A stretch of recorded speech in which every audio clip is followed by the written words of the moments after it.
A crise que levou à queda do ex-ministro das Comunicações, Juscelino Filho, deve destravar a reforma ministerial do governo Lula. A Luciana Verdolim vem chegando no 3 em 1 desta quarta-feira para explicar para a gente mais detalhes sobre esta saída do ministro e o que se espera a partir de agora. Luciana Verdolim, direto de Brasília. Boa tarde, bem-vinda. Boa tarde, Kobayashi. Boa tarde a todos que acompanham a gente. Olha, pelo menos essa é a expectativa dos partidos aliados que estão escutando muita promessa aqui do Palácio do Planalto, do próprio presidente Lula, de que vai chamar lideranças, vai chamar inclusive os presidentes de partidos para negociar alterações na esplanada dos ministérios. E os ministros, os partidos, melhor dizendo, os aliados, estão vendo essa mudança lá no Ministério das Comunicações como a oportunidade excelente para tentar destravar o que está enrolado aqui dentro do Palácio do Planalto. O presidente Lula está em Honduras, retorna amanhã. A expectativa é de que ele chame novamente para conversar os presidentes da Câmara e Senado, Gumota e Davi Alcolumbre. Já conversou com eles durante aquela viagem que ele fez ao Japão e Vietnã, mas oficialmente não se discutiu a questão envolvendo reforma ministerial. E dessa vez o assunto vai ser esse, vai ser possibilidade de alteração. O PSD, por exemplo, de Gilberto Kassab, está querendo ampliar a participação aqui dentro da esplanada dos ministérios, está de olho no Ministério do Turismo, que é hoje do União Brasil. Celso Sabino já se prepara, segundo inclusive aliados, para voltar, se for necessário, à Câmara dos Deputados. Ele tem mandato na Câmara. União Brasil trabalha para manter o Ministério das Comunicações. Então está todo mundo se articulando para tentar permanecer no governo e ver se consegue ampliar essa participação. Inicialmente, o que o presidente queria? Queria uma pessoa que não tivesse pretensões políticas no ano que vem, para não ter que sair no início do ano por conta daquele prazo de desincompatibilização para quem vai concorrer às eleições de 2026. O governo já está recebendo sinais de que dificilmente vai encontrar esses nomes. Então, o governo vai pedir uma outra coisa, vai pedir mais fidelidade desses novos ministros e dos partidos, porque o que se vê no Congresso Nacional é que partidos que têm ministério, mesmo assim, votam contra o governo. Então, o presidente quer, nesse momento, tentar avançar nessa questão em torno da fidelidade dos partidos aliados para aumentar a chamada base aliada e garantir uma maior facilidade de aprovação de projetos, seja na Câmara, seja no Senado. Muito obrigado, Luciana Verdolim. Daqui a pouquinho você volta com mais informações. Já quero inaugurar essa rodada de debates, de comentários sobre a cadeira que está vaga, Fábio Piperno. Deve continuar com União Brasil ou é uma mudança de nome e de partido também? O que tudo indica, sim, o indicado vai ser o deputado federal Pedro Oliveira, também do União Brasil, o segundo mais votado do Maranhão, por sinal.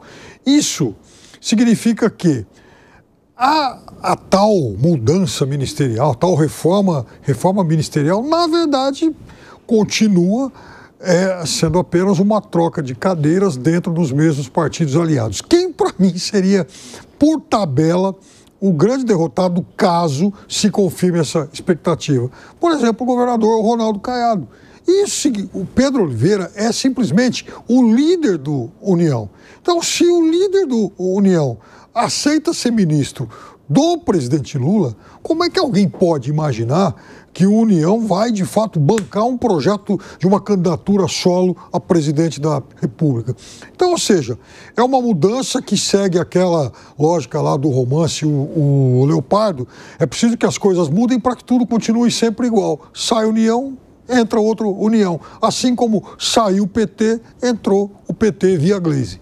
Ô Segré, você acha que nessa situação aí haverá uma renovação de votos entre o União Brasil e o governo para que a cadeira continue com esse parlamentar do mesmo partido? Me parece que hoje não é a prioridade. A prioridade é tentar manter o acordo de governabilidade com os partidos que hoje detentam algum ministério e depois ver.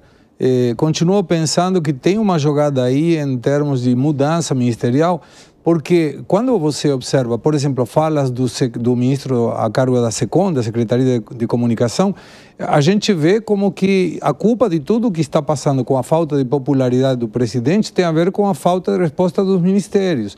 Isso acontece quando é mais importante para o presidente colocar aliados independente do que seria a sua capacidade de gestão, a meritocracia, que quando coloca uma pessoa que tem que ser colocada aí e quem define essa pessoa é o partido e não necessariamente o presidente da República. O melhor para o Brasil e para o governo seria colocar nos ministérios pessoas que entendam desse assunto e não necessariamente de uma colocação política. Até aqui não foi dessa forma, foi uma aliança política. Se sabia do assunto, melhor. Se não sabia, enfim, a gente vê depois o que a gente faz.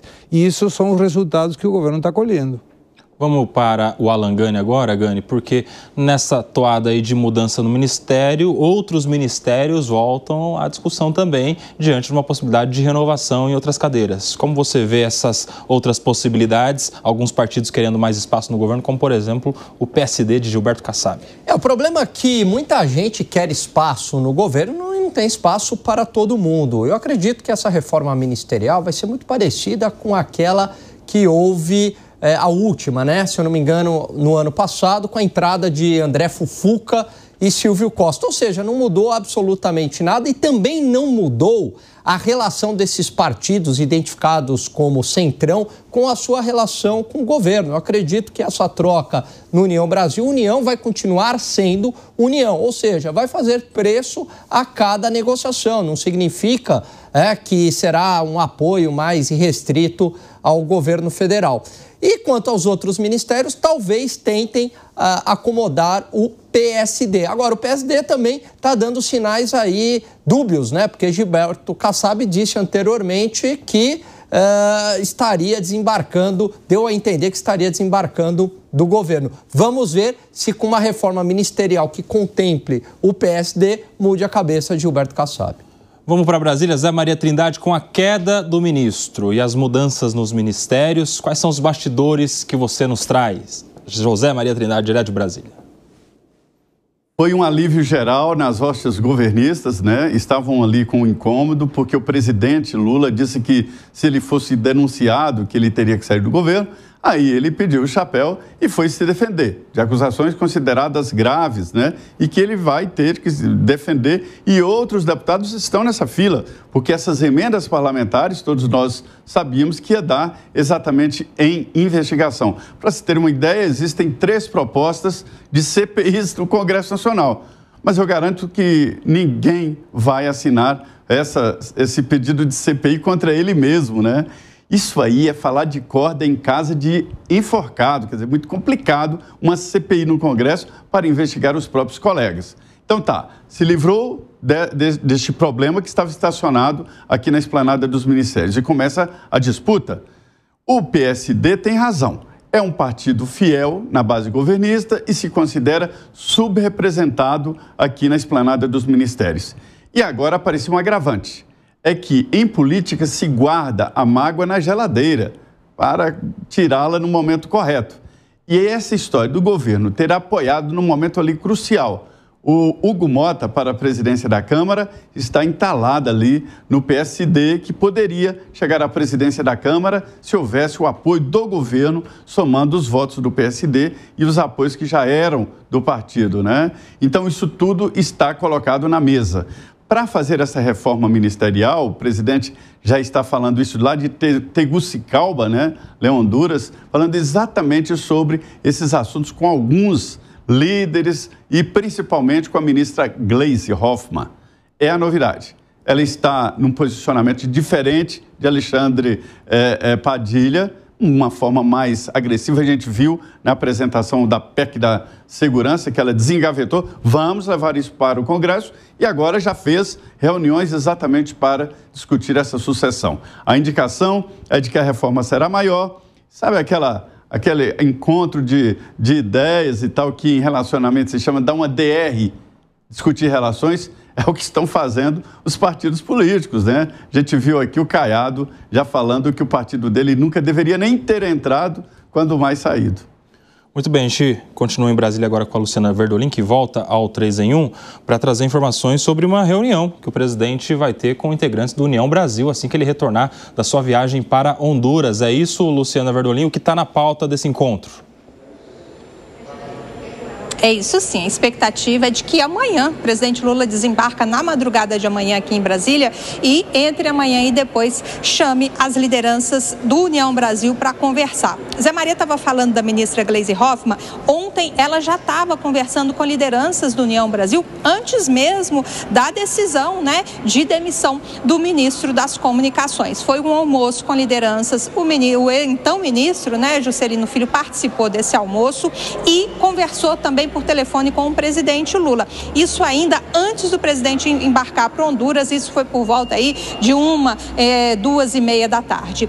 A avaliação que se faz é de que é preciso conversar com a União Brasil até para ratificar o nome do deputado Pedro Lucas, que hoje é líder da bancada e foi indicado já pelo União Brasil para assumir o Ministério das Comunicações. Lula já conversou também com o presidente do Senado, Davi Alcolumbre, e tem aí uma insatisfação no ar, porque nesse meio tempo houve um espaço grande para a oficialização da demissão. No início da noite, então ministro, né, Juscelino Filho, divulgou uma nota dizendo que pedir demissão do cargo teria sido uma das coisas mais difíceis, uma das decisões mais difíceis que ele tinha tomado.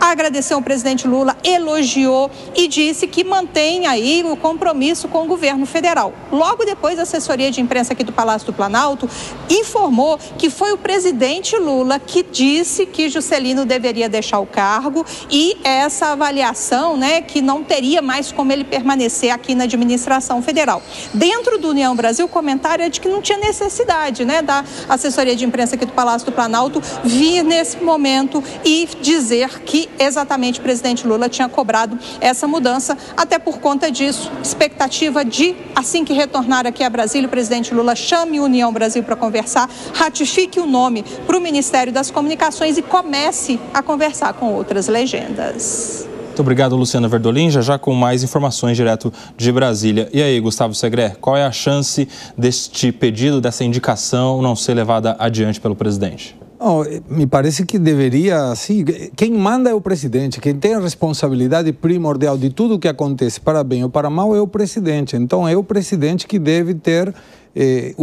a sua determinação para definir quem vai fazer o quê. Eu continuo insistindo sempre que quando alguém é colocado pelo conhecimento que tem e não por quem o indica, o resultado é sempre melhor. Zé Maria.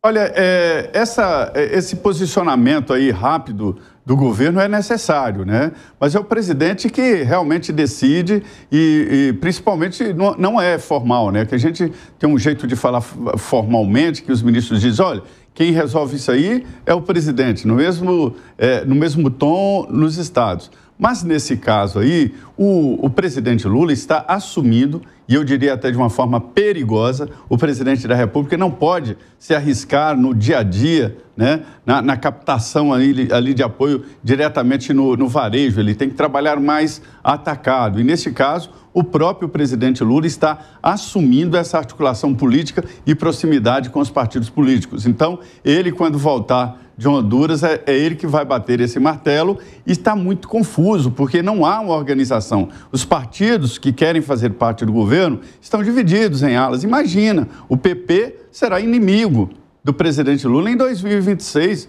adversário, vão debater, né? E Lula está guardando no seu ministério e, por necessidade da política, futuros inimigos. Quer dizer, é uma contradição muito grande na política. Ô, Fábio Piperno, vamos fazer um exercício aqui. Se o presidente não atende a indicação do União Brasil, dá o ministério para algum outro partido que está pleiteando maior participação, enfim, tem vários outros interessados, e isso faria com que o governo empurrasse de vez o União Brasil para a oposição, daria aí ao União Brasil um ano de campanha eleitoral antecipada? Como é que você vê a possibilidade do presidente não aceitando essa indicação? Se a gente, Nelsinho, aqui está debatendo essa possibilidade como algo muito ruim para o governo, imagina um sujeito experiente como é o presidente Lula. É óbvio que ele conhece, né, desse xadrez político muito mais do que todos nós juntos aqui. Então é claro que ele não vai rifar apoio-se principalmente de um partido como União Brasil. Por quê? Porque o que vem do União Brasil para ele é lucro. O União Brasil tem um perfil muito diferente do PT e daquilo que historicamente é o Partido dos Trabalhadores e da sua base de apoio. É um partido com setores lá de centro-direita, alguns de direita mais dura, como, enfim, o governador Caiado. Então, ele sabe que em relação à União Brasil ele já está no limite, ou seja, de atrair um pedaço do partido. O presidente da República, ele não é ingênuo a ponto de achar que União Brasil, PSD, PP, Republicanos, MDB, é que essa turma toda vá de porteira fechada para a candidatura dele em 2026. Certamente ele não visualiza isso. O que ele quer é exatamente o contrário. É que esses partidos não também entrem em bloco em qualquer outra canoa, né? Então, enquanto o União tiver, por exemplo, dividido, ótimo para ele. Enquanto o Republicanos tiver um pedaço apoiando ele, perfeito, porque aí também atrapalha a vida do Tarcísio. Você vê, tem um detalhe que passou de uma forma muito sutil, mas é extremamente importante. Quem é o relator da história lá da isenção até R$5.000? É o Arthur Lira, que foi lá para o Japão com o Lula outro dia, mostrando que, primeiro, o Lula não vai deixar o Arthur Lira na chuva. Segundo, dá a ele uma vitrine e tanto. Esse vai ser o projeto que certamente mais popular que o governo vai ter para apresentar à sociedade em muito tempo. E quem é premiado com a relatoria do projeto? Arthur Lira. Imagina se ele vai de peito aberto para a oposição ao governo. Agora, para fechar, o Alangani, apesar disso tudo, de o partido estar no limite, de interessar o presidente não jogar de vez para a oposição, né, apesar de que já tem até pré-candidato à presidência, como Ronaldo Caiado, enfim, tem também a outra ala, né, que são aqueles apoiadores do presidente que estão insatisfeitos com a sua pequena participação no governo. PSB, por exemplo, que tinha lá o Ministério dos Portos e Aeroportos, depois tiraram o Márcio França, deram para ele uma salinha ali do lado de Geraldo Alckmin que chamaram de Ministério do Empreendedorismo, alguns outros um pouco mais identitários que também não se veem representados no governo, por exemplo, as feministas que apoiaram o presidente Lula acham que falta mulher nos ministérios, por exemplo. Tem também os insatisfeitos. E aí, como é que o presidente deve agir nessa hora? Prestigia o partido para ele não sair para oposição, prestigia o que apoiou na candidatura política, e aí, Alangani, que cálculo é esse que deve fazer o presidente da República? Pois é, uma boa pergunta que você fez, Koba, e talvez esse seja o preço de uma eleição que foi muito disputada, muito apertada, polarizada, e que o presidente ganhou fazendo uma espécie de grande coalizão, prometendo mundos e fundos para todo mundo, só que não dá para atender todo mundo. E aí, entre o apoio a essa base mais orgânica, né, seja do próprio PT, do PSOL, do PSB, identificado como partidos mais à esquerda, ou com esses partidos típicos de centro, que ora vão para a esquerda, ora vão para a direita, eu acredito que o presidente acaba sendo mais pragmático, porque é crucial o apoio desses partidos, ou pelo menos que esses partidos não se tornem oposição agora, como é o caso do PSD, como é o caso do MDB, como é o caso do PP, como é o caso do União. E como o Piperno bem lembrou, você tem aí para provar, talvez, a última esperança de projeto que traga votos para o governo, que é a isenção do IR, que é uma pauta popular. Eu até critico aqui, enfim, mas em termos de votos, ela é uma pauta popular e evidentemente que você vai precisar do apoio desses partidos.